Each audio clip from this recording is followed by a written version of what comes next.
जनाबाई जी का चरित्र बहुत सुंदर है। महाराष्ट्र के किसी भी भक्त का आप चरित्र सुनो, अद्भुत है, एक अलग विलक्षण सुख मिलता है उसमें।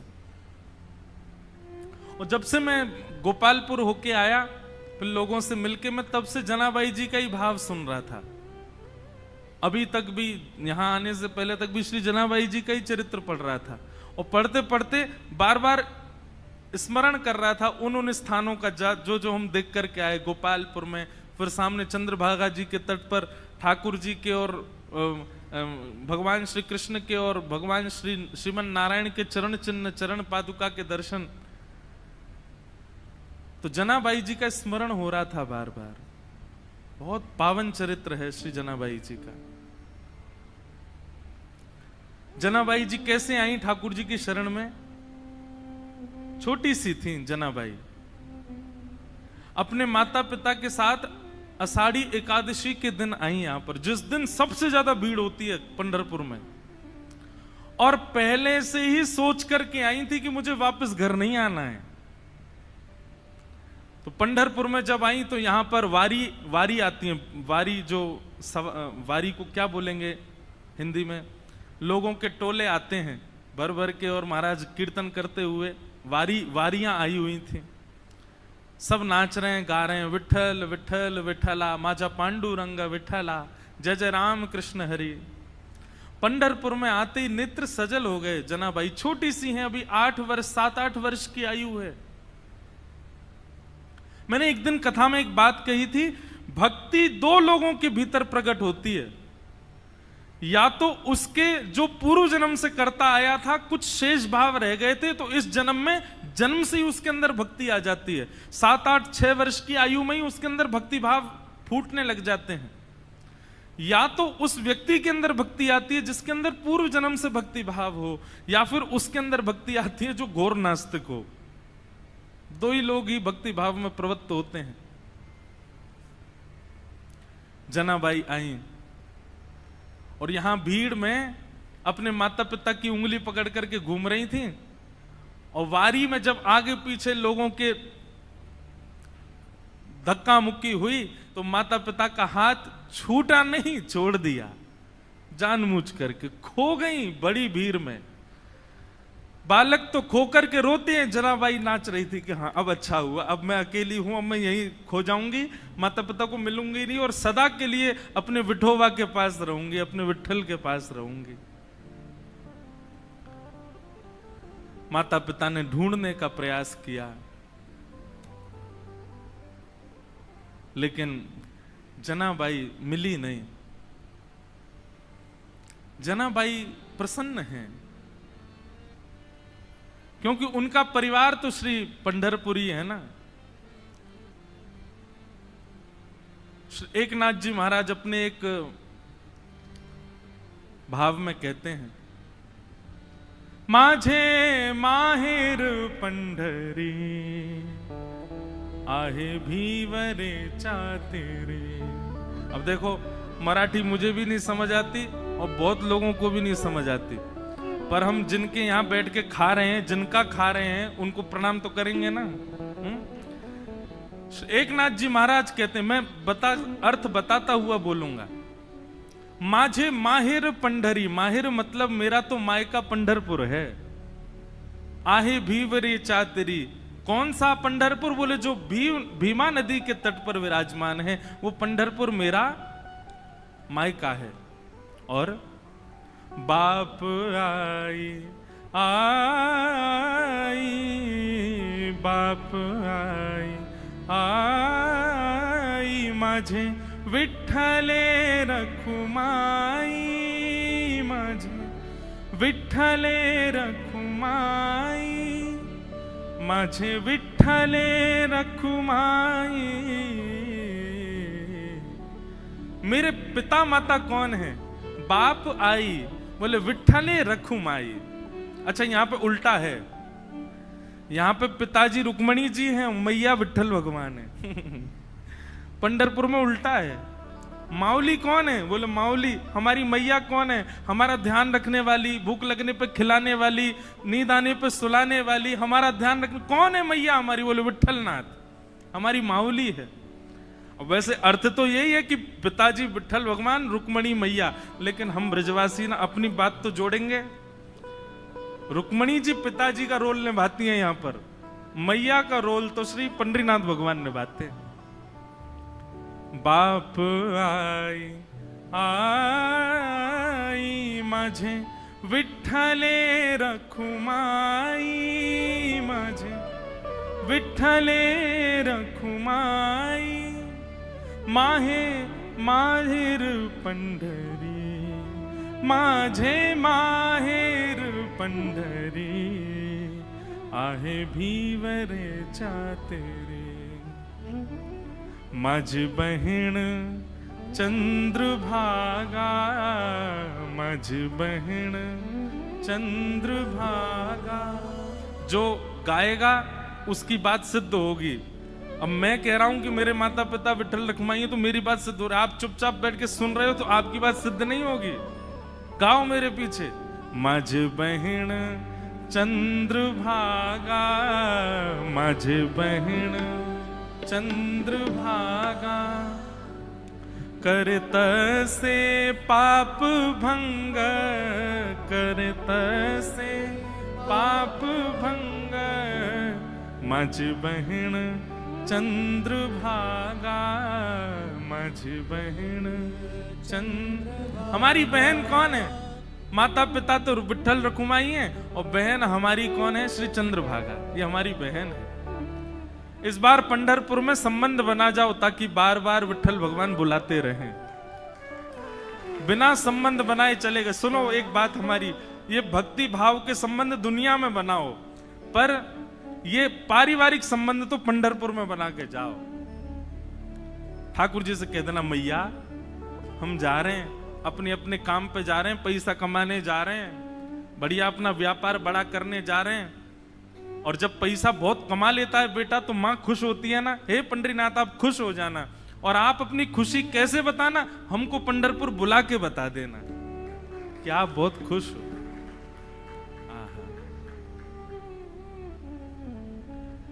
यही भाव चल रहा है जनाबाई के चित्त में। माता पिता बिछुड़ गए, मेला में छूट गए पीछे, लेकिन जनाबाई इस बात से दुखी नहीं है। बोले क्यों? बोले मेरे माता पिता तो विट्ठल रखुमाई है, मेरी बहन तो चंद्रभागा है। ये सब संत महापुरुष जो उछल उछल करके राम कृष्ण हरि कीर्तन कर रहे हैं, ये सब मेरे भाई बंधु हैं, यही मेरा परिवार है, मैं अब इन्हीं के बीच में रहूंगी। जनाबाई बताओ, बिछुड़ने पे प्रसन्न हो रही है, खो गई है मेले में, चंद्रभागा नदी के तट पर बैठी हैं। लेकिन एक दिन, 2 दिन, 3 दिन, 4 दिन बीत गए। बहुत भीड़ होने के कारण जनाबाई को ठाकुर जी का दर्शन नहीं हुआ। मंदिर में प्रवेश करती है, लेकिन सुबह से रात हो जाती है, खड़े खड़े मंदिर में जा ही नहीं पा रही जनाबाई। तब चंद्रभागा के तट पर जाकर के बैठी हैं और जाकर के अपने हृदय पर हाथ रख के कह रही हैं, अरे मेरे बिट्ठोवा, अरे मेरे बिट्ठू राय, कब मिलोगे? तुम्हारे लिए सब छोड़ करके आ गई मैं। मीराबाई का भाव है ना, भाई छोड़या बंधु छोड़या, छोड़या जग सोए, साधुअन संग बैठ बैठ, साधुअन संग बैठ बैठ, लोक लाज खोई रे, मेरे तो गिरधर गोपाल दूसरो न कोई, दूसरो न कोई। सब छोड़ दिया मैंने विठोबा आपके लिए, और आप हो भीतर बैठे हो बस ऐसे कमर पे हाथ धर के, मुझे दर्शन ही नहीं दे रहे हो। बंधुओं, धाम की कृपा का अनुभव करना हो ना, तो धाम में विराजमान जो छोटे छोटे तीर्थ हैं, जैसे अब पंढरपुर का मुख्य तीर्थ क्या है? पंडरीनाथ भगवान का मंदिर, लेकिन वहां तो सबकी भीड़ लगी है। सबको दर्शन हो जाए सुलभ नहीं। तो जब तक पंडरीनाथ भगवान दर्शन नहीं दे रहे, ये आसपास छोटे छोटे तीर्थ जो हैं यहां जा जा करके दर्शन करो। चंद्रभागा जी से प्रणाम करो, गोपालपुर में जाकर के प्रणाम करो, और बाहर पंडरीनाथ भगवान के मंदिर के सामने नीचे चंद्रभागा जी के तट पर पुंडलीक का स्थान है, वहां प्रणाम करो। ये विष्णुपदी जाकर के प्रणाम करो। पंढरपुर की 2-2.5 किलोमीटर की परिक्रमा, वो परिक्रमा कर प्रदक्षिणा करके प्रणाम करो। ये छोटे तीर्थों से प्रणाम करके कहो कि आप पंडरीनाथ जी को कहो ना कि हमको दर्शन दें। मूल और वास्तविक दर्शन की विधा तो यही है। ये छोटे तीर्थ इसीलिए बनाए कि भाई इनको रिझाओ, तो ये अप्रोच लगाएंगे ऊपर की भाई इसको दर्शन दो, तब आपको दर्शन होगा ठाकुर जी का। अब हम तो ज्यादा ही बड़े लोग बन गए ना, वीवीआईपी घुस जाते हैं भीतर, लेकिन मूल उद्देश्य, मूल तरीका तो यही होना चाहिए। छोटे छोटे तीर्थों में जाकर के वंदन करो, उनकी कृपा से ठाकुर जी का दर्शन हो। हमारे वृंदावन में श्री यमुना जी से प्रार्थना करो, ब्रजवासियों से प्रार्थना करो, रज से प्रार्थना करो, तब बिहारी जी का दर्शन होगा। तो जनाबाई बैठी हैं और चंद्रभागा जी के तट पर बैठी बैठी रुदन कर रही हैं कि हे विठोबा कब मिलोगे, हे विठुराय कब मिलोगे। तभी उनके रुदन के स्वर को एक महापुरुष ने सुना। बहुत ध्यान से सुनो। और वो महापुरुष कौन है? श्री नामदेव जी के पिताजी। उन्होंने जब सुना तो कहा, लाली हम तुझे दर्शन कराएंगे, जब तक चल हमारे घर ही चल, वहां रह के कुछ खान पान करना, भोजन इत्यादि कर लेना, अच्छा सुख मिलेगा। जनाबाई उनके साथ चली गई घर। वहां पर नामदेव जी महाराज और बड़े बड़े कीर्तनकार कीर्तन कर रहे थे। कीर्तन में बढ़िया मृदंग बज रही है, कांसे बज रहे हैं, बालक सब वारकरी बालक जैसे कीर्तन करते हैं। अब ये सोचो कि नामदेव जी महाराज आदि के समय पर कीर्तन जो होता था उसकी एक बिंदु है ये, वो कीर्तन कैसा रहता होगा। एक जगह वर्णन आता है प्रसंग में, एक बार नामदेव जी का कीर्तन चल रहा था, तो कीर्तन की ध्वनि पंडरीनाथ भगवान को सुनाई देने लगी। तो पंडरीनाथ भगवान रुक्मणी जी से बोले सुनो मेरा मन नहीं लग रहा अब यहां पर। रुक्मणी जी बोली क्या करना है? बोले मैं जा रहा हूं कीर्तन में। बोले इतने लोग जो दर्शन के लिए आ रहे हैं ये? बोले अब इनको आप संभाल लो, लेकिन मुझे बहुत जोर से मन कर रहा है कीर्तन में जाने का, मुझसे रुका ही नहीं जा रहा, मैं जा रहा हूं नामदेव जी के कीर्तन में। रुक्मणी जी बोली आप जाइए, मुझे उसकी कोई परवाह नहीं, उसके लिए मना नहीं, लेकिन आप एक चीज देखिए, नामदेव जी नेत्र बंद करके गा रहे होंगे, वैष्णव उछल उछल करके नृत्य कर रहे होंगे, आप जैसे ही जाओगे पूरी जनता आपके पीछे पड़ जाएगी, कीर्तन में भंग हो जाएगा, आप जाकर के वहां कीर्तन में विक्षेप डाल दोगे। तो एक बार पंडरीनाथ जी रुक गए, बोले अच्छा हाँ सही कह रहे हो, फिर तो नहीं जाऊंगा मैं। लेकिन जैसे ही नामदेव जी के ऊंचे ऊंचे स्वर सुनाई दें, विठल भगवान खड़े खड़े का, मुझसे रुका ही नहीं जा रहा, अब जो होगा देख लूंगा, मैं कोने में खड़ा हो जाऊंगा, लेकिन मुझको जाने दो। रुक्मणी जी बोली जाओ। सोचो विचार करो, भक्तों के स्वर के लिए ठाकुर जी त्रिलोकीनाथ उतावले हो रहे हैं। ठाकुर जी तुरंत कमर पर हाथ धरे, ऐसे ही दौड़े। अच्छा कभी कभी एक मन में भाव आ रहा था कि श्री पंडरीनाथ भगवान सारे काम ऐसे ही करते हैं क्या? यहाँ पे दौड़ते भी ऐसे ही होंगे, सोते भी ऐसे ही होंगे, बैठते भी ऐसे ही होंगे, खाते तो होंगे ही नहीं दूसरों से कि तुम खिलाओ, हमारे तो हाथ यूं हैं। पंडरीनाथ भगवान पीतांबरी पहने, गले में सुंदर माला है और ये मुकुट धारण किए, मत्स्याकृत मछली के आकार के कुंडल, और दौड़ रहे हैं नामदेव जी के कीर्तन की ओर। असंख्य भीड़ लगी है। ठाकुर जी ने सोचा कहीं विघ्न ना आ जाए, तो बाहर खड़े हो गए, और जहां से केवल नामदेव जी की झलक दिख रही है, कीर्तन हो रहा है, सब नाच रहे हैं, वहीं से ठाकुर जी देख रहे हैं और देख करके वहीं झूम रहे हैं। इतना आनंद ठाकुर जी को आ रहा है। लेकिन झूमते झूमते झूमते झूमते ठाकुर जी को सुध बुध नहीं रही, और ठाकुर जी तो कोने से भीड़ में आ गए। अब जैसे ही ठाकुर जी आए, लोगों को कस्तूरी की सुगंधी आने लगी, बढ़िया। पीछे मुड़ मुड़ करके देखें, साक्षात पंडरीनाथ भगवान खड़े हैं। अब तो महाराज नाचना गाना सब भूल गए, सब मार्ग देने लगे और ठाकुर जी नाचते नाचते भीतर प्रवेश कर रहे हैं। नाचते नाचते ये स्थिति हो गई, इतनी भीड़, कोई पांव छू रहा है, कोई हाथ छू रहा है, स्पर्श करते करते ठाकुर जी की पीतांबरी खींच ली किसी ने और ठाकुर जी के वस्त्र उतरने लगे, लेकिन ठाकुर जी नृत्य नहीं छोड़ रहे हैं, उछल उछल करके नाच रहे हैं। स्थिति ये हुई, आज हरि देखे नंगम नंगा, ठाकुर जी के सबरे वस्त्र खींच खींच के ले गए और ठाकुर जी निर्वस्त्र अवस्था में ही नृत्य कर रहे हैं नामदेव जी के कीर्तन। नामदेव जी के जब नेत्र खुले और सामने ठाकुर जी को देखा, नेत्र सजल हो गए। जय हो। कभी कभी संशय होता है नाथ, हम आपके भक्त हैं कि आप हमारे भक्त हो। अरे इतना उतावलापन, इतनी उत्सुकता तो किसी भक्त में नहीं होती, वो अपने वस्त्र का भान तो रखता है, आप तो कीर्तन में वस्त्रों का भी भान नहीं रखते नाथ। ऐसे हमारे श्री पंडरीनाथ बड़े दयालु ठाकुर जी। तो जनाबाई जैसे ही पहुंची नामदेव जी के घर, वहां नामदेव जी कीर्तन कर रहे थे, वैष्णव नाच रहे हैं, मृदंग लेकर के करताल बजा रहे हैं। तभी जनाबाई को क्या दिखा कि श्वेत श्वेत वस्त्र, श्वेत श्वेत टोपी पहने, सब वार करी और इनके बीच में एक पीतांबरी पहने और गोल गोल गोल कोई घूम रहा है। जनाबाई 4 दिन से तो दर्शन हुए नहीं थे ठाकुर जी के। गौर से देखा तो महाराज, आहा, सुंदर ते ध्यान उभे विटवारी, सुंदर ते ध्यान उभे विटवारी, सुंदर ते। श्री तुकाराम जी कहते हैं, जिनका ध्यान इतना सुंदर है विठ्ठल पर, जो वीट के ऊपर खड़े हैं, आहा, जैसे ही दर्शन किया जनाबाई के तो रोम रोम प्रफुल्लित हो गए, आनंदित हो गए। आहा, साक्षात पंडरीनाथ भगवान नृत्य करने हैं नामदेव जी के कीर्तन में। जनाबाई तो वहीं बैठ गई।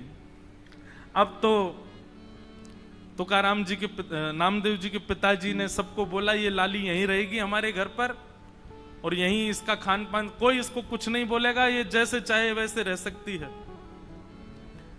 जनाबाई छोटी सी हैं, पूरे दिन केवल उनको एक ही प्रतीक्षा रहती थी, कब कीर्तन हो, कब विठ्ठल आएंगे, मैं उनका दर्शन करूंगी। और किसी को दर्शन नहीं होते, जनाबाई को होते थे। नामदेव जी कीर्तन करते और जैसे ही विठ्ठल आते, नामदेव जी जनाबाई उछलने लग जाती, विठोवा आ गए, विठोवा आ गए। सब जनाबाई को देखते, छोटी बालिका है ऐसा सोच करके अनसुना कर देते, लेकिन उनको तो प्रत्यक्ष दिखते थे ठाकुर जी। सब लोग दर्शन करने के लिए जाते थे, जनाबाई को कहते थे तुम चलो साथ में। जनाबाई कहती मुझे मंदिर जाने की जरूरत नहीं है। क्यों? बोले शाम को कीर्तन होता है ना, विठ्ठल यहीं आते हैं, मैं यहीं देख लेती हूं उनको। ऐसे करते करते जनाबाई का प्रेम और एक जैसे मित्रता संबंध हो गया श्री ठाकुर जी के साथ में। पूरे दिन सेवा करती और सेवा करने के बाद शाम को बैठ करके ठाकुर जी का चिंतन करती, ठाकुर जी के लिए प्रसाद क्या बनाना है, क्या सिद्ध करना है, ये सब विचार करती जनाबाई। ठाकुर जी इतने भाव से बुलाती ठाकुर जी को, ठाकुर जी आते थे उनके पास। एक दिन की बात, नामदेव जी ने ऐसा सुंदर कीर्तन किया कि ठाकुर जी और दिन से ज्यादा अधिक नृत्य किए उस दिन। इतना नृत्य किया कि जनाबाई जैसे ही कीर्तन पूर्ण हुआ, जनाबाई रोने लगी। कोने में बैठे बैठी रो रही थी। सब लोग सोचने लगे क्या हो गया, पता नहीं छोटी सी बालिका रो रही है। नामदेव जी के पिताजी ने जाकर के कहा, बोले हे जनाबाई तुम रो क्यों रही हो?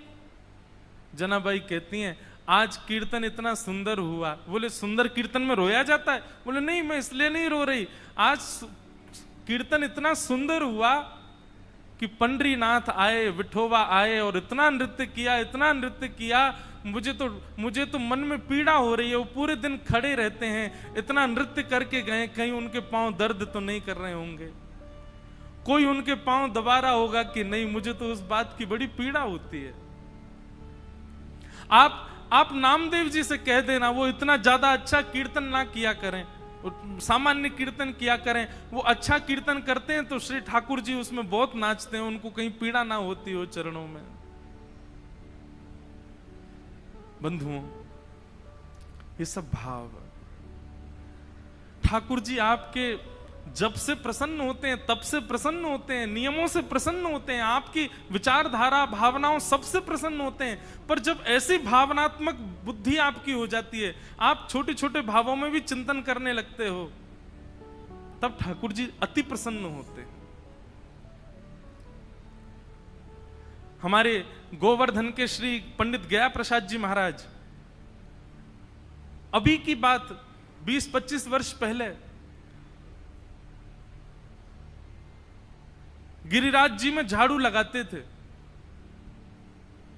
कोई कहता बाबा तुम पूरी गिरिराज जी में झाड़ू काहे को लगाओ, तो बाबा ब्रज भाषा में बड़े भाव से बोलते, कहा बताऊं, जे नंद जी को लाला माने नाए, नंगे पाम डोले पूरे ब्रजमंडल में, और नंगे पाम डोल तो गिरिराज जी पे आतो होएगो, तो यहाँ पे ये कंकड़ पत्थर और ये कांटे बाकी पामन में लग जाते होंगे, फिर रोतो जातो होगो, यशोदा मैया को बतातो होगो। या मेरे मन में तो भाव आवे कि मैं झाड़ू लगाए कि सबरे कंकड़ पत्थर और सबरे कांटे इनको किनारे कर दूं, कहीं नंद जी को लाला आवे तो बाकी पामन में कहीं कोई कठोर वस्तु लग नहीं जाए।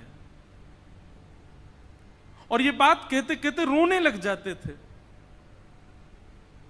ऐसे भाव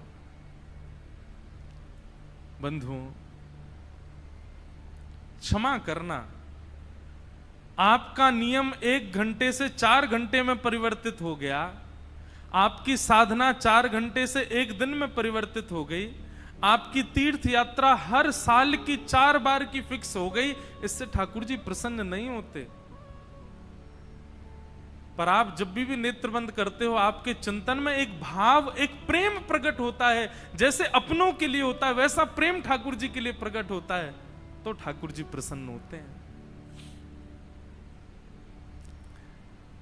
जनाबाई मन में सोच रही है, मेरे पास विठोबा होते, मेरे पास विठ्ठल होते, घी लेकर के आती, चरणों में मालिश करती, अपने हाथ से चरण दबा देती, मेरा विठोबा बहुत कष्ट में आ गए होंगे आज तो। और यही बोलती जा रही है, यही बोलती जा रही है। अब सब तो वहां से उठ करके सोने चले गए, लेकिन वो यही चिंतन कर रही हैं, आज विठ्ठल के पांव में दर्द हो रहा है, आज मेरे पंडरीनाथ के चरणों में दर्द हो रहा होगा।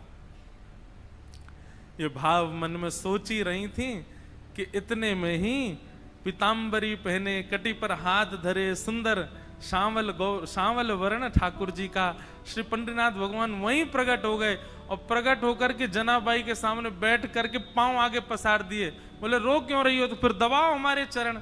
आपको अगर लग रहा है कि हमारे पैरों में पीड़ा हो रही है तो दबाओ ना। आहा, जनाबाई, छोटी सी जनाबाई अपने हाथों से ठाकुर जी के चरण दबा रहे हैं।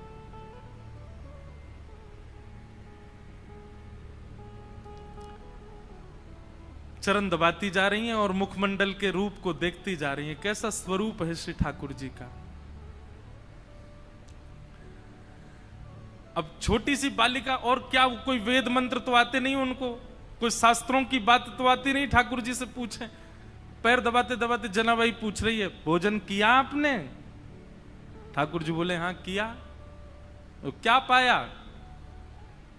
बता दिया जो भी बनता है। अब मंदिर में जो भी बनता, मुझे तो पता नहीं क्या बनाते हैं, मंदिर में जो भी बनता ठाकुर जी बताए। बोले इसकी सब्जी बनी थी, जे चावल बने थे, रोटी बनी थी और पूरन पोली बनी थी, और यही बनती महाराष्ट्र में। और क्या बनता है?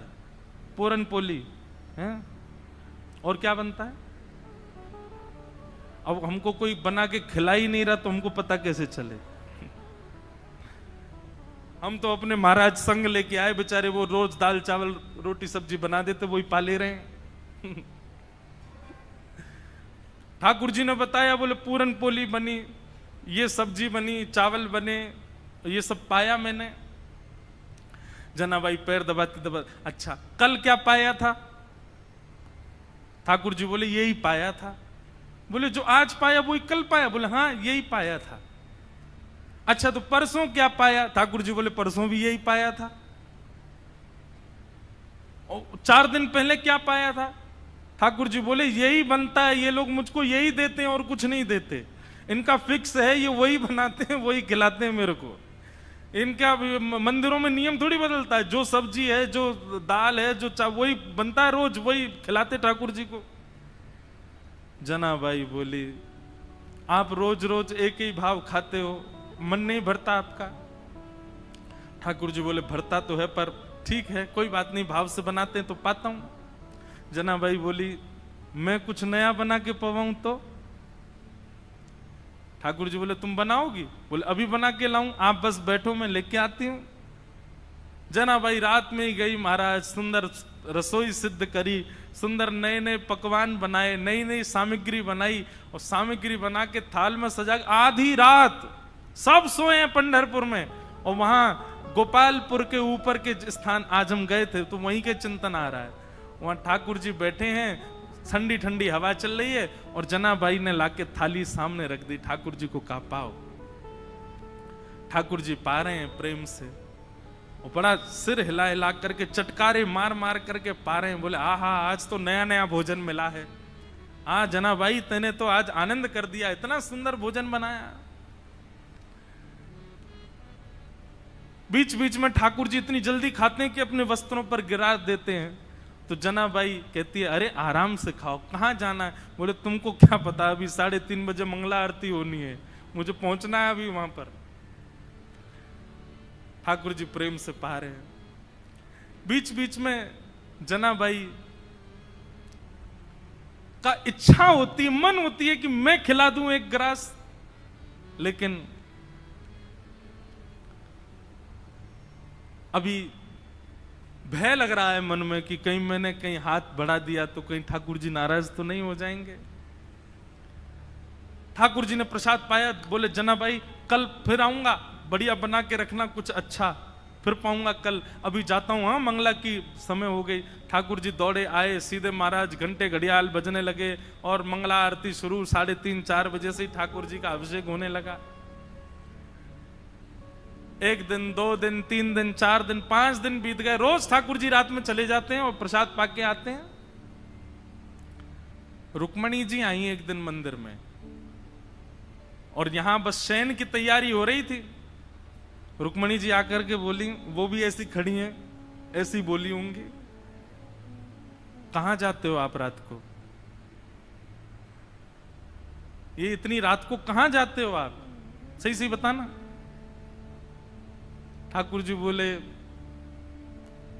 गोपालपुर जाता हूं, वहां पर एक मेरी भक्त है जनाबाई, ये मंदिर में तो रोज एक सा ही बना देते हैं, वहां पे बड़ा नया नया बनाती है, वो खाने में बहुत सुख मिलता है, वहां जाता हूं भोजन करने। रुक्मणी जी बोली अच्छा इतना अच्छा भोजन बनता है कि रोज जाते हो? बोले हाँ वो बड़े भाव से बनाती है। रुक्मणी जी बोली हमको भी ले चलो, हमको भी खिला लाओ। ठाकुर जी बोले लेके चलूंगा लेकिन खिलाऊंगा नहीं, खाऊंगा तो अकेला मैं।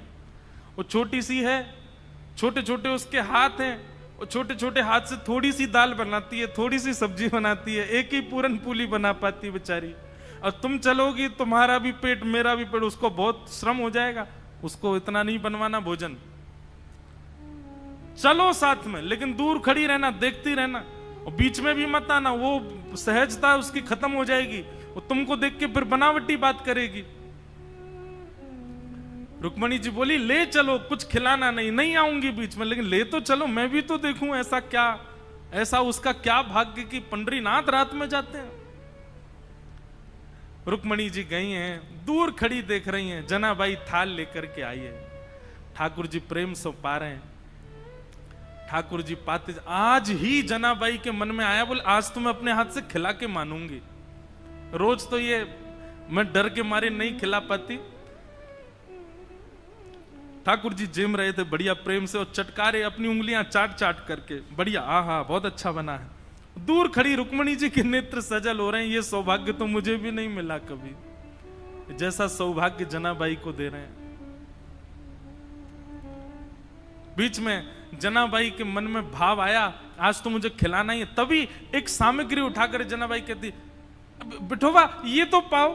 और ऐसे खाने में तल्लीन थे ठाकुर जी। ठाकुर जी ने भी विचार नहीं किया, ठाकुर जी ने भी मुख खोल दिया, हाँ खिलाओ। और जनाबाई ने जैसे ही अपना मुख अपने हस्त कमल से सामग्री ठाकुर जी के मुख में दी है, जनाबाई का हाथ वहीं रुक गया, ठाकुर जी का मुख वहीं रुक गया, दोनों के नेत्र सजल। और दूर खड़ी रुक्मणी जी भी कह रहे हैं, धन्य है जनाबाई, धन्य है, इनका सौभाग्य देखो, ठाकुर जी साक्षात इनके हाथों से पा रहे हैं। ऐसा भाव। रुक्मणी जी नतमस्तक हो गई, मन में विचार करने लगी कि मैं भी जनाबाई से मित्रता कर लूं, इनके बहाने मुझे भी ये सुख मिल जाया करेगा। जो सुख लक्ष्मी जी को भी नहीं है वो जनाबाई को दे रहे हैं ठाकुर जी।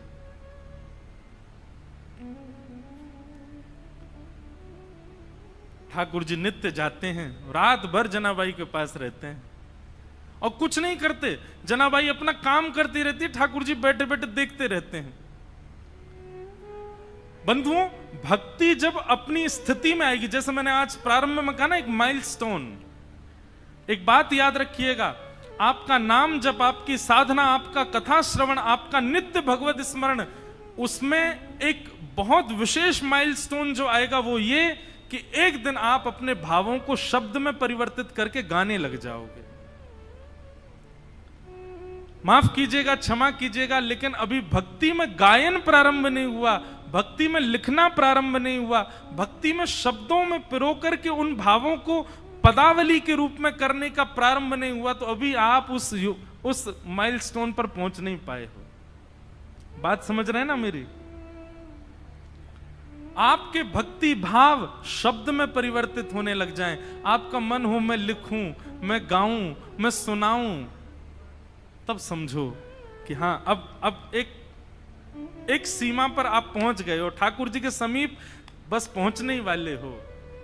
हम एक बात कथा में कहते हैं, जिसने भी पाया गा करके ही पाया, बिना गाए किसी ने नहीं पाया।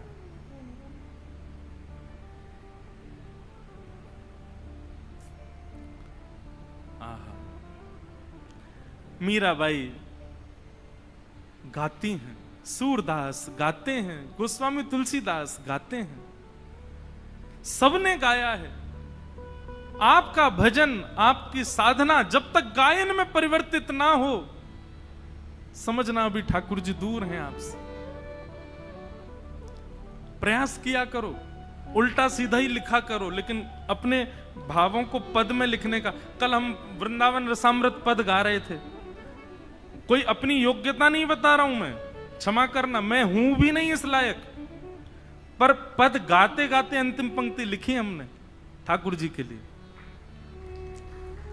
श्री पंडितनाथ। और ये हर बार ही ऐसा होता है, जगन्नाथपुरी गए तो वहां पर भी भल भद्र और सुभद्रा संग विराजे ब्रज के नाथ, रथ आरूढ़ भये नंद नंदन कहलाए जगत के नाथ, वृंदावन प्यारो वृंदावन। द्वारिका में कथा हुई तो वहां के भाव आ गए। वहां का भाव क्या था? विप्रधेनु संतन के कारण रण छोड़ो ब्रजनाथ। क्यों रण छोड़ करके गए ठाकुर जी? क्योंकि जरासंध जो था वो ब्राह्मणों की सेना लेकर के आ गया था, ब्राह्मणों को अनुष्ठान पर बैठा करके आया। ठाकुर जी ने मन में विचार किया, 17 बार तो हरा दिया इसको, लेकिन अब की बार हराया तो ब्राह्मणों का जो अनुष्ठान है वो निष्फल हो जाएगा, ये ब्राह्मणों का वध कर देगा। तो ब्राह्मणों की रक्षा के लिए विप्रधेनु संतन के कारण रण छोड़ो ब्रजनाथ। गोमती तट द्वारवती पधारे। द्वारिका का शास्त्रीय नाम द्वारावती है। क्या है? गोमती तट द्वारवती पधारे, गोमती तट द्वारवती पधारे, कहलाए द्वारिका नाथ, वृंदावन प्यारो वृंदा। अब कल पंढरपुर आए तो पंढरपुर आकर के नया भाव आया। क्या? पुंडलीक की सेवा भाव सो रीझे रुक्मणी नाथ, पुंडलीक की सेवा भाव सो रीझे रुक्मणी नाथ। निज कर दिए कमर पर ठाड़े, निज कर किए कमर पर ठाड़े, कहलाए विठल नाथ, वृंदावन प्यारो वृंदा। ये बात हम क्यों कह रहे हैं?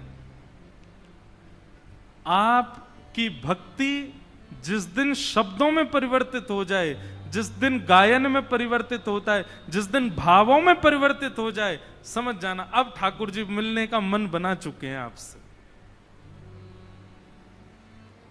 जनाबाई की यही स्थिति हो गई है। पूरे दिन तो नामदेव जी के घर में सब काम करती हैं, झाड़ू पोंछा बर्तन खान पान सबकी सेवा करती हैं, और रात्रि में चक्की पीसती हैं।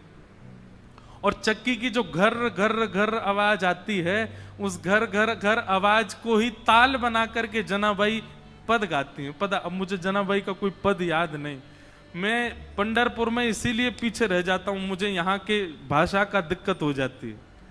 मराठी भाषा है, और कैसे गाऊं? भाव जब तक समझ नहीं आए। आज 2 बालिकाएं हैं, वो इतना सुंदर गाती हैं, रोज ठाकुर जी को आके सुनाती हैं। अब मैं उनसे सुनता तो हूं, फिर मैं पूछता हूं इसका अर्थ क्या है, फिर अर्थ सोच करके सोचता हूं अब मैं गाऊंगा, लेकिन वो शब्द मुझे नहीं बैठ पाते बढ़िया से जुबान पे। तो जनाबाई पद गा रही थी आज, और महाराज ध्यान से सुनिएगा सब लोग, जनाबाई पद गा रही थी और इतने में ठाकुर जी आ गए। और ठाकुर जी आकर के मानो पीछे खंबे से टेक लगा करके और नेत्र बंद करके बड़े भाव से सुन रहे हैं जनाबाई के भाव। और केवल इतना ही नहीं, ठाकुर जी ने तुरंत कलम निकाली और पत्र निकाला, लिखने लगे जनाबाई के भावों को। बताओ, दुनिया गाती है, आप लिखते हो, जनाबाई गा रही है, ठाकुर जी लिख रहे हैं उसके पदों को। कितना सुंदर भाव। जनाबाई का भाव जैसे ही पूर्ण होवे, ठाकुर जी के और सुनाओ ना, अभी क्यों नहीं गा रही हो, और कुछ गाओ ना, इतना बढ़िया गा रही हो। जनाबाई बोली, 2 काम एक साथ कर रही हूं मैं, ये चक्की भी चला रही हूं, गा भी रही हूं, कैसे होगा इतना? मैं बालिका ही हूं, छोटी हूं अभी।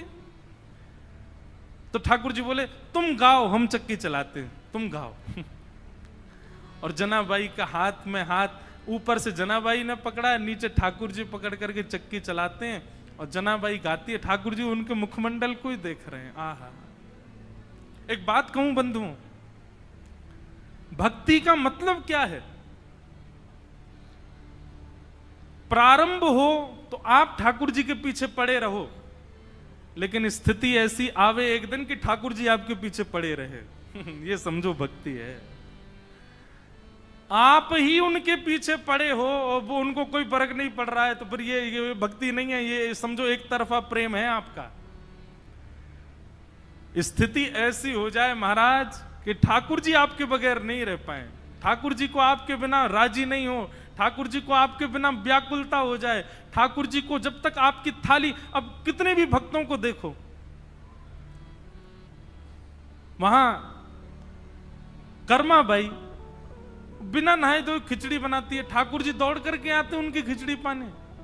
भक्ति का मूल रूप यही है कि आप ठाकुर जी का भजन करो, लेकिन एक स्थिति ऐसी आवे कि मेरा सुमिरन हरि करे, मेरी स्मृति ठाकुर जी कर रहे हैं, मेरे स्मरण में ठाकुर जी हैं।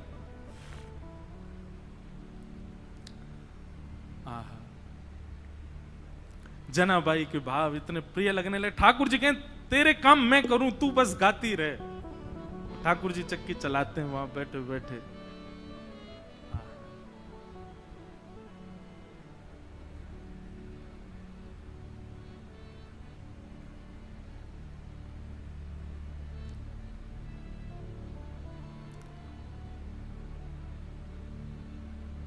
एक दिन जनाबाई बोली, ठाकुर जी आप चक्की चलाते हो पर आप इतने आभूषण पहन के रखते हो कि कोई आभूषण आपके कभी टूट जाए, कोई आभूषण आपकी चक्की से टकराते रहते हैं, इतनी आवाज होती है, मुझे तो भय लगता है कोई रात में आ ना जाए।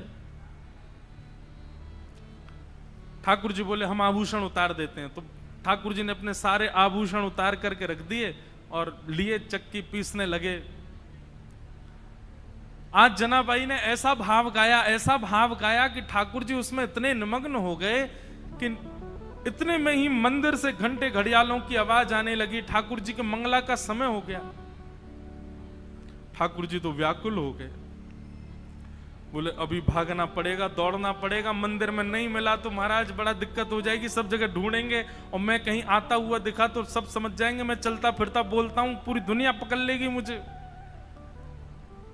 कैसे जाऊं। तो जनाबाई की एक काली सौल थी, ठाकुर जी भी श्याम वर्ण के, काली सौल और ओढ़ ली ठाकुर जी ने ऊपर से।